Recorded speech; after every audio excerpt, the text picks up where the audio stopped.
Pythons and then have them, instead of being stuck at speed 10, then could still be stuck at speed 10, but then could use their displacement devices after the fire control becomes active, and then you have a whole squadron of Python ships, which could go basically a much further distance because of self-displacement is up to 12 hexes. So that you can, in theory, have a group attack using Pythons to be, you could start out, you could jump in from what was maybe around range 15, then you could jump into range 3 really quick. And Lord have mercy on any ISC ship that occurs to, because of any PPDs done. Of course, then we still have the plasma to deal with, but, those are the breaks. That's one thing I must admit, that the Andromedans definitely were designed to be played in fleets. But to any person who's actually played an Andromedan in a fleet battle, that the whole thing with, the Andromedan and having all that speed and just can run around the map with no issue whatsoever. Motherships can't do that. I remember the first time I ever played a Dominator with like a full complement of satellite ships. The Dominator has quite a bit of power and has quite a bit of batteries. Okay. The problem is that you might be able to move a maximum of like speed 15 in that Dominator, because of, if you want to be able to transport out those satellite ships, each one of those satellite ships takes an awful lot of energy. And if you want to transport them back in, then you have to pay for it twice. So you can't go that fast.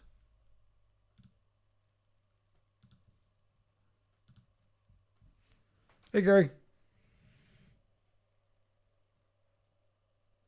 Gary? Oh. Gary? I can't hear you. You're not muted. Hello? Hello. Oh, there we go. So, did you, I was off the call for a bit, but did you talk too much about C3A, or do you have the file open or anything? Or? Yeah, I got the file open up. I actually talked about some different things, including I discussed what happens when you remove the restriction on the displacement devices. And, the displacement device feedback phenomenon, and saying, okay, there is no phenomenon. Because that's one of the options in C3A. Oh, okay. Well, actually, I was just wondering if, since we're with the whole shapeways thing going on, I think I was wondering if it might be an option to have a look at the Intruder X SSD, or even just talk about the adjustments to the systems and stuff. Sure. Let me. Okay, there it is. Wasn't sure if the file I had had separate one for SSDs or not, and it does not. Okay, so Andromedan Heavy Mamba. Wow. Conquer new fighter. Look at what the heck. It's on page 89, or page 90 of the PDF. Page 90 of the PDF. 95. Anaconda. Oh, that's a neat one. There's Python. There's the Conquistador. There it is. Okay. And let me do this. Let me rotate it. Do that. Rotate left and rotate left. There it is.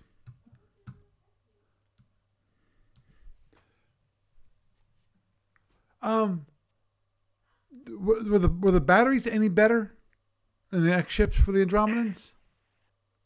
They are. Oh, Sorry, I'm just going to go back up because there's a separate page which has the various X rules on it, which is, I guess when it's all just one file, that's kind of awkward. But let me see now. Okay, so first of all, power absorbers, they can absorb 9 points of power when at standard levels and 15 points at reinforced levels. right. Wow. So I'm guessing if there was ever any Federation commander rules, that it would be set to 15 by default, and then, well, in theory, because we'd have to wait and see. Right. Battery. Well, I would think it was just 15 by default in FedCom because there is no idea of standard mode in FedCom. Yeah, Andromedan X batteries hold 6 points of power.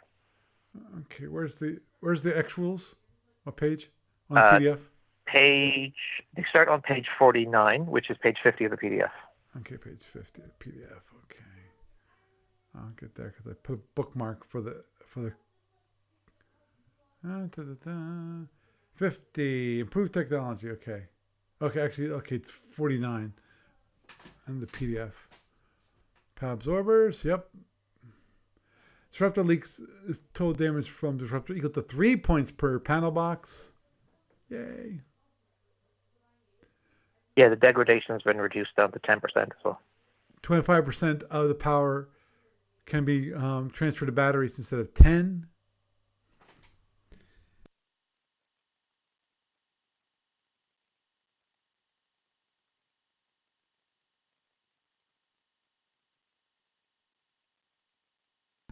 Okay.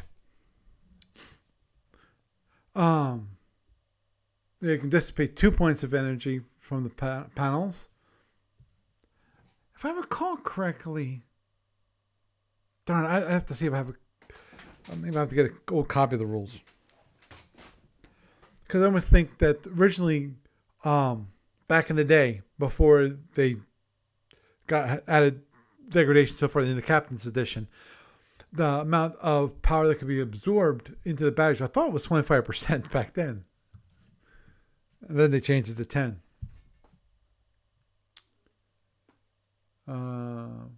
Andromeda's first generation X ships can.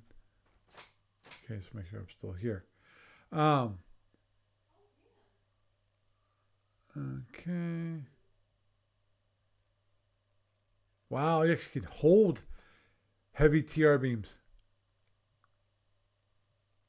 And light, you can hold them. Wow. Fast loading, fast first generation displacement device. Ooh. We're trying allocating of total amount of power required for a single turn. During a single turn, so it's 4 points. Wow.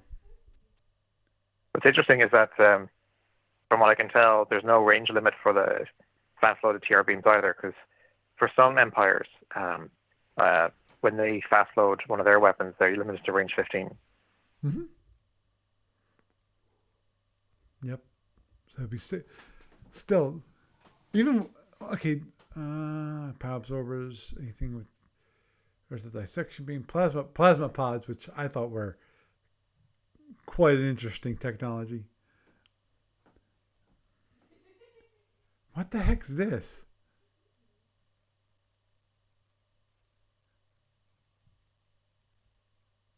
Power absorbers of energy. Which one? I'm just okay. See this says seeking energy modules, like, which actually I have not actually read that section of GC 8.0.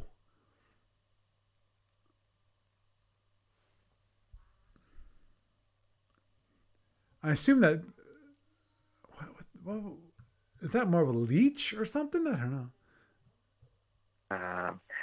Because I skip over the purely simulator ones. Well,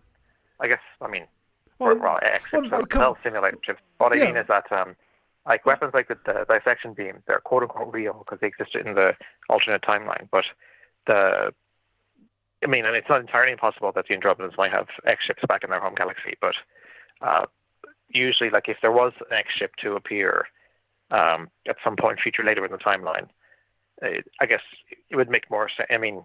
Because the thing about C3A is that it gives you the option of throwing in all these extra simulator things if you want, but if you want to pair it back, you can do that as well. So I'm trying to actually plasma pods. No. Yeah. Actually, it makes me just think about after the desecrated base was destroyed in the LMC, and after I remember reading that after that, the Andromedans basically just became a nuisance. You know, they attack here and there, and they just were kind of brushed off, and they became a nuisance instead of attacking force. Which makes me wonder, why were they attacking at all? I would think in that case, basically survival. I would think at that point. Well, there's a thread on the BBS. It's purely speculative at this point, but I was actually wondering in it, because like if you look over in Japan right now, they're currently in the process of developing a new maglev-based Shinkansen line, the Chuo Shinkansen. Mm-hmm. Eventually, it's going to run. There was supposed to be a sample track that people could go on for the Tokyo Olympics, but that's not happening now, unless it happens in 2021. But the plan, it was supposed to be that there'd be a portion of the line going from Tokyo to Nagoya. But the thing is that unlike previous Shinkansen, which could expand or retrofit the existing track lines, the new maglev one, it can't run on the old line. So they have to basically construct an entirely new network. And also, and most of it is actually going through tunnels, because I guess the gradation is different and stuff, like, so you can't have it go too far up or too down or whatever. But the actual train itself, I think they said it's going to be something like 100 or 150 kilometers an hour faster than the current one or something. Mm-hmm. But so what I was thinking is that perhaps one way to explain why there was no sign of any X ships historically is because they're not here yet. So maybe what the Andromedans need to do is build a new advanced version of the trunk line explicitly for their X ships and run that to whichever galaxy they're going to, and then deploy their X ships that way. So that's possible. Yeah, as I was pointing out earlier, I think the whole issue with the Andromedans is that they didn't have a feedback loop where they could actually take their experiences from the forces that they're fighting against and improving their ships to account for those weapon systems. Well, that's why, because I think it's like if you look in the Alpha Octant, the X ships, they can go faster and so forth, whatever. But it's the infrastructure. I mean, yes, the Alpha Empires have to build X bases, but the X ships can still run on the regular strategic movement network and so forth. So, I mean, it's better if you have the better base, but it's not like the rules in Federation and Empire that tell you how far apart a base has to be for you to be able to deploy X ships between them. It doesn't. It's based on the ship, not on the base. But I wouldn't be surprised if for the Andromedans, it's actually based on the base, not on the ship. So maybe I basically say that they simply can't run an X ship, X1 or X2, on the pre-existing network. So, but it is actually worth noting that. But that makes no sense. To be honest, I would think it would be more like in software, or better yet, a television transmission where the whole idea is that you have backwards compatibility. Yes, you don't get some of the advanced features, but you can still go, in this case, if it's not an upgraded base, it can go the slower slower speed, but can still go pretty fast. Versus, if it was an X, like an X base, they could actually transport at even faster speeds that are allowed by the X ships. That would be my guess. And as I pointed out, I think the issue was loopback. That there was no feedback loop to modify the ships, and even if they have a feedback loop, that feedback loop is way too long, because it's like they have, because if you look at the history of the invasion when it comes to the forces that were given, it's like that they said, okay, this is how much we need to defeat these guys, but that also assumes that they don't improve technologically speaking, that they just have the ships that they currently have. And so this is what we need. So we send the forces, and we have this waves of buildup that we have, and then after we defeat them, we can ease back on that. But so yeah, in theory, what I can see happening is in a maybe X2 time frame that they could bring the Andromedans back, as that they're not done with us yet. Kind of that, but with more advanced ships. In this case, the X ships from the Andromedans. Well, the thing about to bear in mind is that whenever Operation Unity happened, they found that the second of the three desecrators was actually being used to build the Devastator battleship. And over in the Darwin's Dark Future timeline, they completed those ships and they were able to use them and also deploy the dissection beam. So there seems to be some sort of logistical thing, because the question is, do they have battleships in the home galaxy, yes or no? And if the answer is yes, then why did they have to build them here? Like, why not just fly them in? What if there's some sort of bandwidth issue on the intergalactic trunk line where they can't basically, like maybe the Devastators are too big to be flown from one galaxy to another along it. So they have to build them on site. And it could have been that they thought the invasion was going well enough without them, that the resources that they had were directed elsewhere. But it's only later on, when they got to the point where they felt that these more powerful ships would be necessary, that's when they basically started cracking it open. So, because it seems that that second starbase was actually left kind of crippled, like it wasn't even repaired up until about Y200. So, for a long time, they didn't do anything with that base. But yeah, I mean, I don't know. I mean, it'd be, well, actually, one other thing I was thinking of is that, because there's been a lot of discussion about the Andromedans on the BBS lately, and one thing I was thinking of was the reason why one of the reasons, potentially, we don't know for sure because they won't tell us. Right. I mean, they as in the Andromedans, not they as in ADB. Right. But one reason why the Andromedans picked the LMC in the first place was because it doesn't seem to have much of an energy barrier. So maybe there's something about the energy barrier that makes it impossible to build a starbase in the galaxy itself, or at least too more vulnerable, difficult. or whatever it is. But at the same time, So logistically speaking, it makes perfect sense, because the LMC is relatively close to the Milky Way, and more importantly, there wasn't nearly as much of a resistance in the LMC, because they were able completely to take over the LMC. There were some native ships left behind, native forces that were battling with them every once in a while, but they were more nuisance than anything else at that point. But what I mean is that it'd be interesting if it turned out that Andromeda, the galaxy itself, because it's known that at least M81 has a gap barrier, but that it's weaker than the one that Milky Way has. So the Tholians, for example, learned the hard way that it's much more difficult to get through our barrier. Right. So maybe Andromeda has its own barrier. So it could be that one of the reasons why there is no direct evidence of the trunk line is because it never went directly to the M31 itself, that the Andromedans might have conquered their satellite galaxies and then used them to launch the trunk line to other, galaxy-adjacent targets. Right.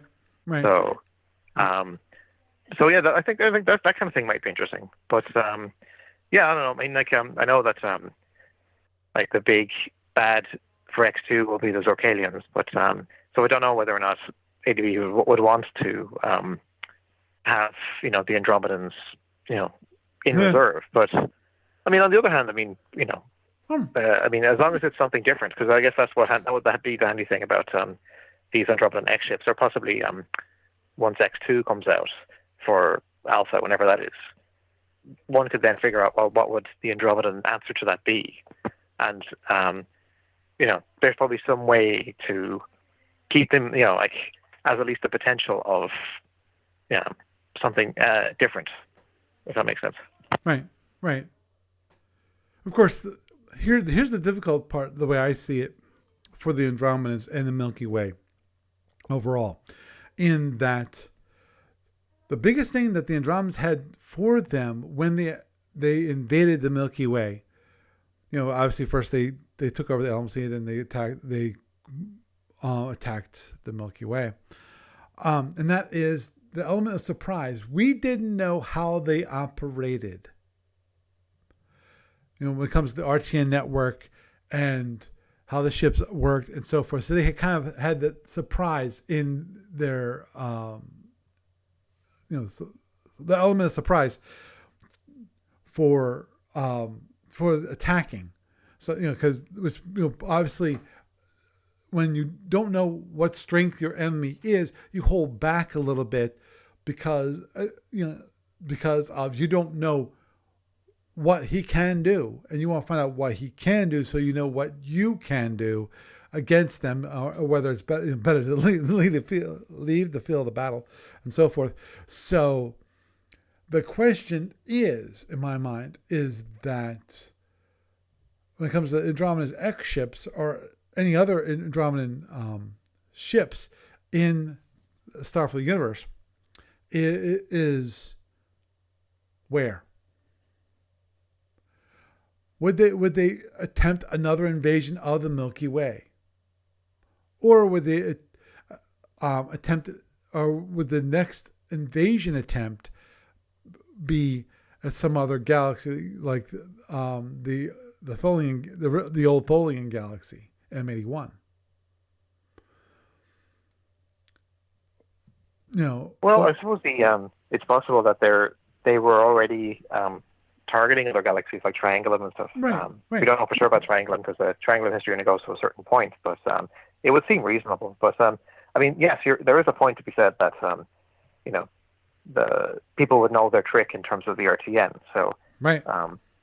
Unless there's maybe their satellite bases, the X-ship ones, maybe they have a longer range that they can be between bases, because it hasn't been said for sure how far apart the current bases have to be. Right. But for argument's sake, say if you said they have to be 4 F and E apart. Yeah, that's right. 4. Now, I'd just say if it was 4, maybe X bases could be a few more hexes or something. Right. Not too far, but right. Basically make it more that it's more of a challenge to find each one, so that they don't need as many to be placed for them to be able to strike. Now, I wouldn't necessarily give them any kind of cloak or stealth system or something, because I don't think that really suits them. But right.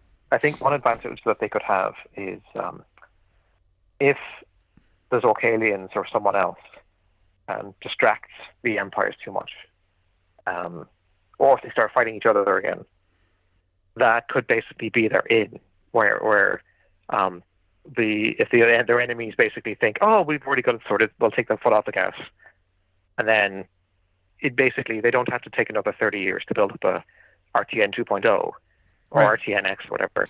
They could maybe take 5 or 10, right. and then suddenly more trouble is afoot, and it's harder to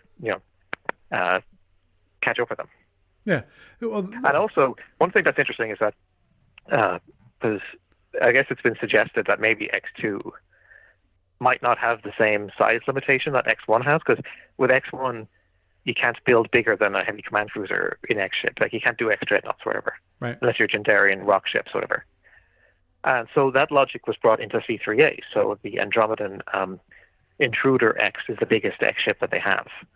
But in theory, if X2 for Alpha is allowed to build bigger ships that are X2, then maybe the Andromedans could too. So maybe it could be that, they don't just have a Devastator, they have an X2 Devastator, which is I don't know how many points that would be, but they're able to basically scale up to match their opponents. But it would tie back to the thing I was talking earlier about the maglevs and stuff, where maybe they need an entirely new intergalactic network to support them. So, or at least to get the most out of them.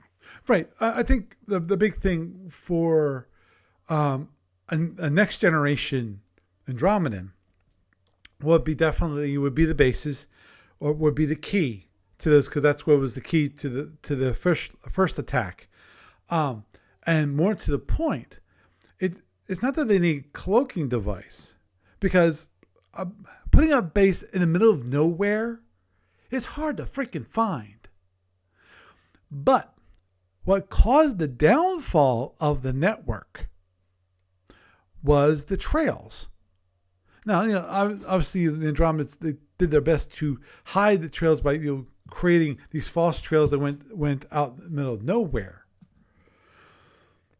But the idea of having no trail at all would be a better thing. Can that be done? Don't know. But maybe you have. Well, that's kind of what the stealth field does for the Zosmans, because it masks their warp flare. But I don't know if I want to have too much spillover between the two empires in that sense. Oh, understood. But that would be the key for the Andromedans, is have some way of masking their trails, so that basically they could not be tracked. That is the key in my mind for a successful attack, because even if you find one of their bases, you can't destroy the whole network. They could easily rebuild that node someplace else. And maybe even, if you have to, make two bases, make it a little bit longer, maybe routed around that point, so that it makes it even harder to find. It might take you a little bit longer to reroute it, but at the very least, at that point, it would be harder to find. It'd definitely be harder to find. It might cost you more, but you'd be okay.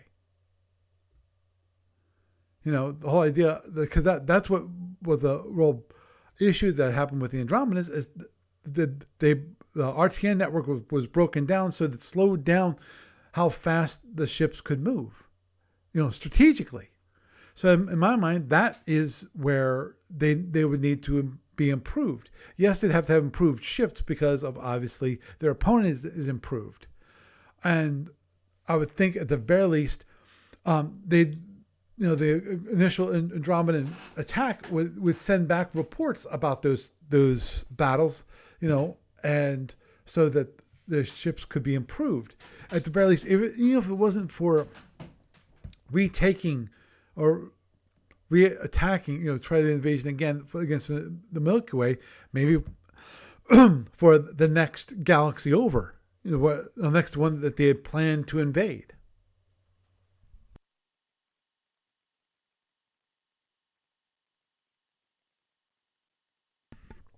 So, I think that, because the big thing about the Andromedans is, of course, that how long, the big thing that nobody knows, and I think it's the most critical thing when it comes to an invasion, is how long does it take for the Andromedans to send ships from their quote home galaxy, wherever that's the staging area is for that, to the LMC? How long did it take them to get from point A to point B? Was it decades? Was it centuries?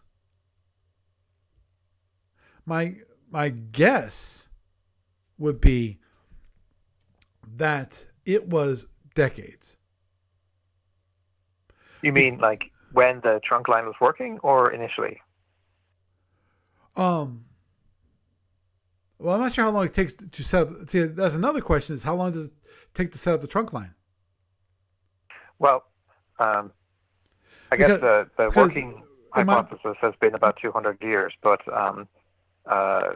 one theory was that basically every 20 years or so, they'd establish a node, and then so the closest node to the LMC would be 20 years of regular travel away. So once the desecrators are gone, then it would take another 20 years for them to any ship that started at the last point would take 20 years to slow boat it to the LMC. And any ships that might have been traveling mid-flight would suddenly have to drop out of that, and maybe they'd take 5 or 10 years or wherever it is and stuff. So they'd be trickling in or whatever. Right, and then of course. But it seems that once the trunk line is actually up and running fully, it's actually a lot quicker to get from one galaxy to another. Like they haven't said exactly, but maybe 1 or 2 years, or even a few months, or whatever it is. So I guess that's why it was so important to build in the first place. Right. Well, I disagree that it would be only a couple of years. I would think, because here's why I say this, in that the first inklings of an Andromedan invasion happened, what, like Y165? Is that when the first encounters, the first encounter in the Alpha Octant was Y166. Y166. Okay, so I got it off by a year.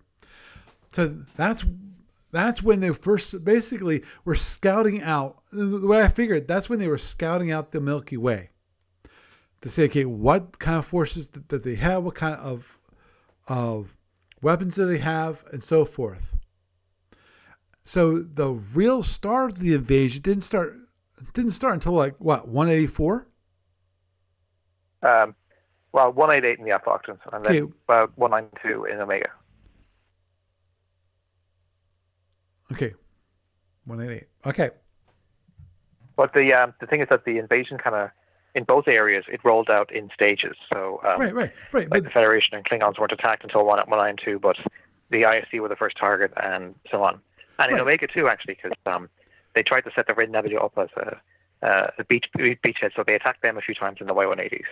Mm-hmm. And so, but the larger scale deployment didn't happen, or invasion didn't happen until Y192. Right. But the point I'm getting at is that the invasion really didn't start, really, in earnest, the starting of it, until like Y188, which is approximately 20 years later. Which, to me, so you got your scouts that are scouting it out maybe for a year, maybe a few years. Let's say, just for giggles, let's say for 2 years, that they were investigating Milky Way. You know, looking at different parts of our galaxy, you know, at least the Alpha Octant at the very least. And they said, okay, well, we can take these guys. We can take these guys. Now, that gets sent back to Andromeda and say, okay, this is the kind of forces we're going to need. So then they start sending them. And it takes them 20 years to get there, to get to the Milky Way, because I'm not sure when the LMC was attacked. I'm not sure did they. Well, okay, so I think it might be worth thinking about this in 2 different ways. One is we know that for the RTN there's a bandwidth limit where basically each base can only support 2 ships with DizDevs arriving at one time and then going off, and then they have to be far enough a certain way for 2 more ships to show up and so on. Because if the ships stay, they have to switch off their DizDevs, and you could stack ships that way, but then it's much more difficult to deploy them operationally. And so it's possible that the trunk line has a similar issue where they can only maybe send a certain number of ships down it each year. But the other thing as well is that if there's anything between, no, the exact number hasn't been said, but if it's anything between 1 to 300 satellite bases in the Alpha Octant to build up the RTN, those don't appear overnight. So if you only got like 1 or 2 infestors and you've got intruders and conquistadors and stuff, so those ones that aren't testing the waters would basically be moving more slowly than usual, perhaps to sort of avoid being detected, and placing those bases in secret. So that would probably take, that's probably the biggest like one of the main delaying factors is that they needed those 30 years worth of time to plant so many satellite bases so that when the invasion began, they'd done their homework. So there was probably only a handful of bases in the galaxy at the time of first contact. Mm-hmm. Right. So they were still very cautious in terms of, giving the game away. Because for the Alpha Empires, they could have thought that they were just some random passersby. I mean, there was no real. It wasn't quite obvious that they were planning an invasion. So, right. Oh, agreed. And then also at the same time, there was other guys like Juggernauts and stuff showing up, whatever, and they were much more open about saying, "We're here to fight," whatever. So it's easier for the Andromedans to kind of slip back under the radar long enough to get the network built. So I don't know. I mean, yes, I mean, it would have taken a while to get the critical mass of ships in place to launch the invasion, but I think it was more of a drip in terms of getting them from Andromeda. Right. And also step by step in terms of getting the bases ready. Right. Agreed. But the point I'm trying to make is that that's what I was thinking of transport time from Andromeda to the LMC in decades and not years.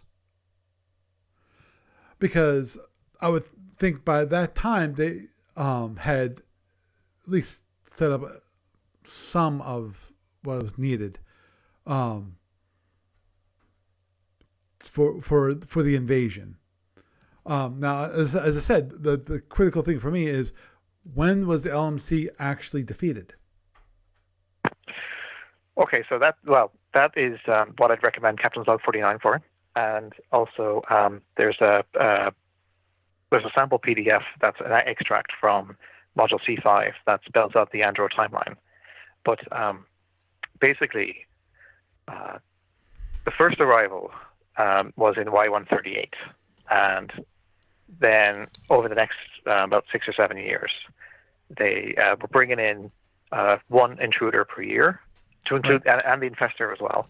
And what they would do is that the infestor brought in the core components to build the first desecrator, and then over this next few years, they cleared out the region of the fringe that they were in, and also started to gather resources so that they could complete the desecrator, which was finished by Y145. And then once that happened, they flicked the switch, activated the trunk line, more ships began coming in, and then the invasion began. And by about Y157, they'd conquered the homeworlds of the Badavai and the Yaneen, and the Yothiki were destroyed in Y151. So by about Y160, the main space of the LMC was conquered, but the core was still intact, and the Chomak they would only briefly, they hadn't really been approached yet. So for the next couple of decades, the remaining part of the LMC was put on the back burner, and the focus was on placing satellite bases in both Alpha and Omega. But then in the Y180s, they looked back at the LMC and decided to finish business off before they really kicked things off. So in Y183, they cracked the core radiation shell, and at that point flushed out whoever was still in there. And by Y185, they'd finished defeating the Chomak. So basically the same year that the General War came to an end, that's when the conquest of the LMC was completed. Mm-hmm. And only then did they feel that they were secure enough in the LMC to really start towards preparing the invasion. Right. But also there's the thing as well in terms of waiting for the target regions to be, just right. So, for example, it's probably not a coincidence that the Andromedans waited until after the ISC were finished building the pacification cordons before they launched their invasion, because that actually made their lives a lot easier. Not only just in attacking the ISC themselves, but all those cordons had the bases that had already been built, had already been destroyed during the General War, or the ISC destroyed them for them. And so all they had to do is get rid of enough of the ISC bases so that vast region of space they could dominate. And also it made it more difficult for their enemies to send shipments to each other because the neutral zone regions had been lost at this point. Right. So there's that. But then also, I just catch my breath. In Omega, they probably figured out at some point that the Soldier were planning their own invasion, because it seems to be that the Soldier aren't talking either, but it seems that they prepared their invasion to piggyback on the Andromedan one. So at some point, the two sides, I mean, they weren't allied. Like, they fought each other plenty of times. But they both seem to become aware at some point that something was afoot, whatever. So, basically, it seems that the Andromedan, Soldier saw what the Andromedans were up to and just waited. It's like, and just figured the best time for them to invade was right after the Andromedans did their invasion, and just kind of piggyback on it, because most chaos, like, okay, while you're attacking over here, we're going to attack too, so that even less forces that we have to defeat ourselves. True, and also around that time was when the Second Great War of Omega was coming to an end. So the empires were they were coming to the same point of exhaustion that was seen in other places. So it was probably about as good a time as it was going to get to, pounce on that in terms of launching the Andromedan invasion. So. Wow. That would have been interesting. I'm just looking at some of the ships from Module C3A, and one of them is the Andromedan Cobra Plus, where basically they put TR heavies on the ship. Yikes. Yeah, some of the stuff in C3A is basically, because I think the Cobras, that's what they had before the TRL was invented for Captain's Edition or something like that. Yeah. So I'm not really familiar with the Cobras actually had, they only had tractor repulsor beams. There was no heavy and light versions before the Captain's Edition. So yeah, the Cobras initially had basically TR heavies.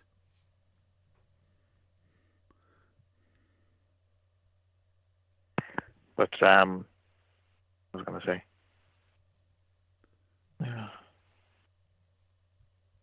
actually, one thing is, in terms of future products, there is a thread which, because we may have mentioned the Darwin scenario and the dark future that they're involved. Now, there's some information about that timeline in Module C3A, but in theory, there could be a future product that goes into that timeline in more detail, like for things like scenarios and new ships and so forth.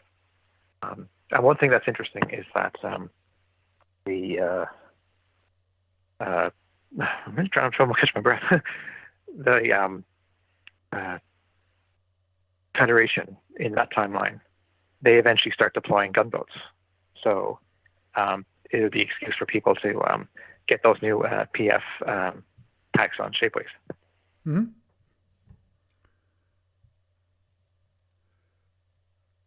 But also it would give the Andromedans opportunities to have more scenarios that feature the dissection beam.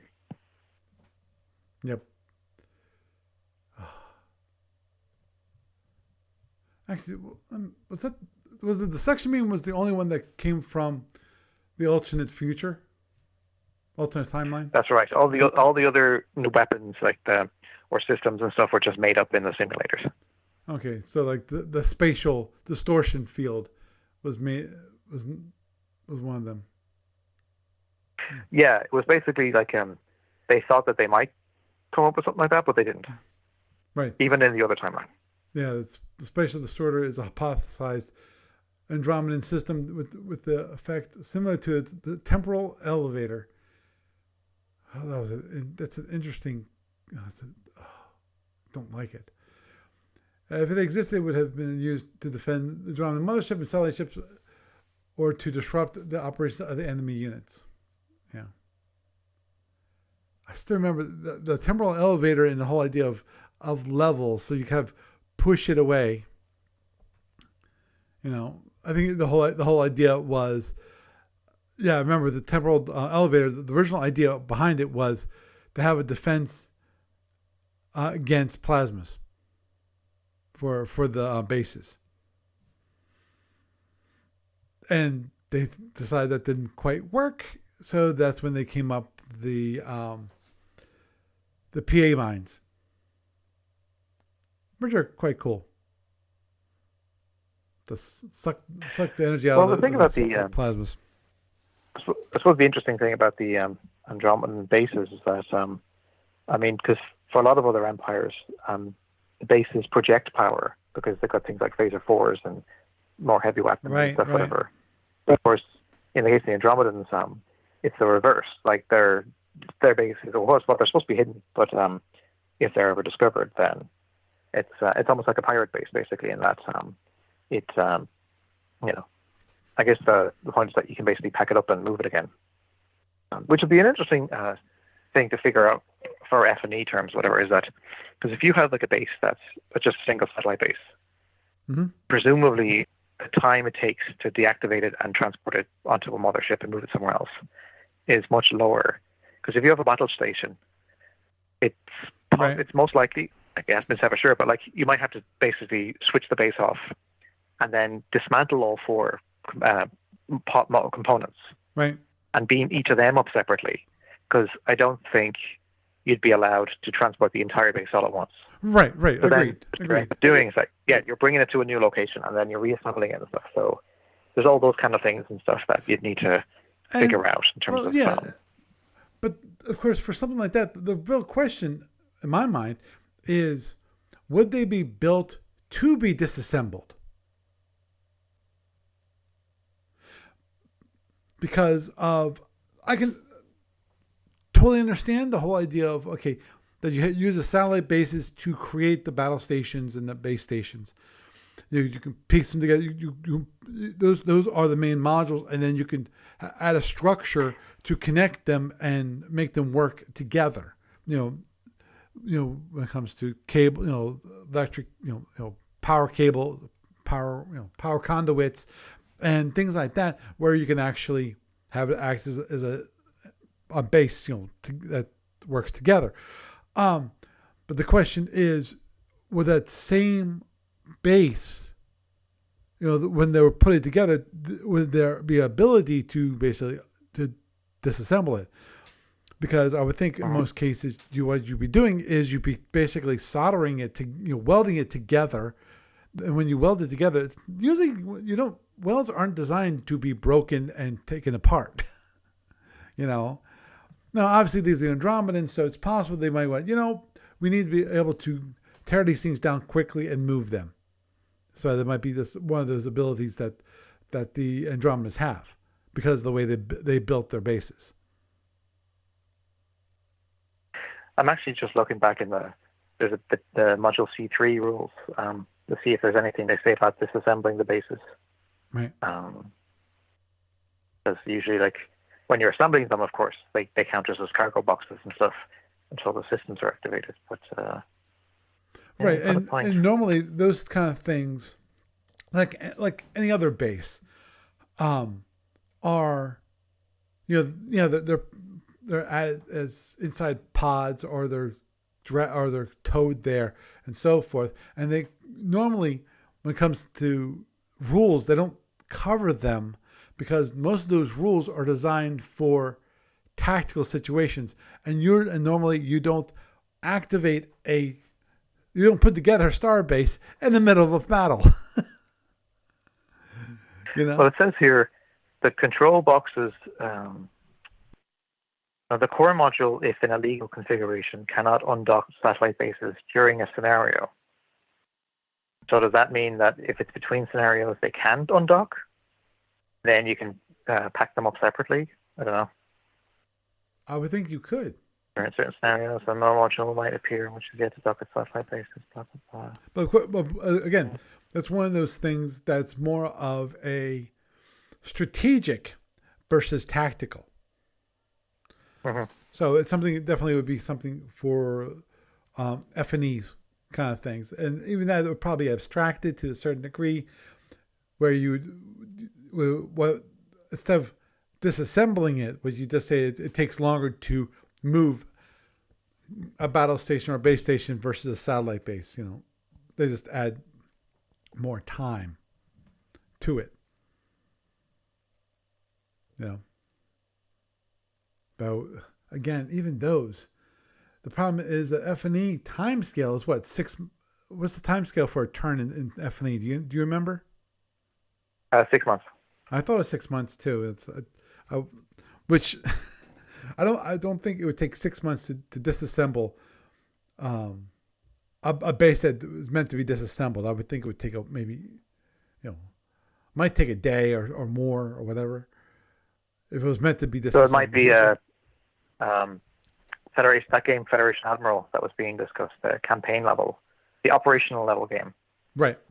So that's like below the level of F&E, but above the level of SFB or FedCom. Exactly. So maybe in that kind of game system, there'd be some sort of accounting for this. Agreed. Okay. Well, with that, actually, one final thing. Okay, yes, go. Just one final thing is, for anyone who's interested in Module C3A, there actually is a very prominent historical campaign that's in it about the fall of Demarak. That's the capital of the LDR. So there's rules about how to play out the campaign, and also references to 2 other scenarios. One of them is in Module X1R, and it features the Red Guard. That's basically the LDR's X Squadron.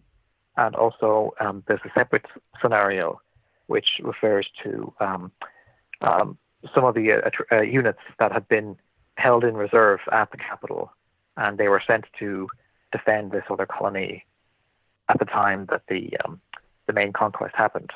So there's rules about, like, if you play those other scenarios first, then that might impact whether or not you get those ships in showing up, like, against Denmark itself. Hmm? Yeah. Or on behalf of Denmark, rather. Right, because these are this is a mini campaign, is what it is. That's right. And actually, I think it would be a good scale of event to playtest like any future Andro rules for Fed and Empire, because we know what's supposed to happen, and the orders of battle are kind of like, there's F&E Minor Empires is already in print, and the campaign in Module C3A tells you how many dominators or intruders or whatever you have. So there might be a way to put it all together and then see how well the rules work in that scale. Mm-hmm. Agreed. That would be interesting. And then, of course, they had the assault on Demarak. Whew. How much? 2 motherships, associated satellite ships within 40 hexes of Demarak in direction of the player's options. Historically, the Andromedan force in the first attack was 2 Dominators carrying an Eel, a Terminator, and 4 Cobras. Wow. That's one thing I never really thought about much. Which is basically, what is better to have? More smaller satellite ships or fewer larger satellite ships? Obviously, the larger satellite ships can take more punishment, but the great thing about having the smaller ships is that it takes, basically, in my mind anyway, more damage to kill a number of smaller ships, because of you have the whole issue with overkill. So anyhow, we'll end it there because of it's getting late. Gary, it was wonderful to have you call up and have us chat. Okay. Have a good night, and hopefully we'll get a chance to chat with Barry in the near future. Yep, and hopefully we can talk about the Sigvarians. Mm-hmm. Okay, you have a good night. Thank you. Bye. So we had a nice discussion with Gary here about the Andromedans, both the C3A module and even some historical context of the Andromedans, which in my mind I've always been fascinated with, because of not much is really, really known about, one, why did they invade? In my mind, they invaded probably because of resources and so forth, because you don't normally attack someone just to attack them. That makes no sense. It's a waste of resources. You can do that so much, and there's going to be ships and resources are going to be going to waste. I'm assuming that they want to expand their empire or something along those lines. But of course, expand the empire, then you'll get more resources and so forth. That's why the whole idea of when it comes to planets, when you invade another empire, when it comes to, in galactic terms, that you don't wipe out the planet. You don't bombard it from space and make it basically glass. You don't do that. You only do that to set an example to others to say, this is what we can do and we will do. So the whole idea is to capture the planet, get the resources that are on that planet, whether it is both people and mineral resources, things like that, or just in some cases you have to do the inevitable, which is kill them all. If you have to, just to show what you can do to others, as an example. But anyhow, with that, I am Paul Franz, and I bid you a good night.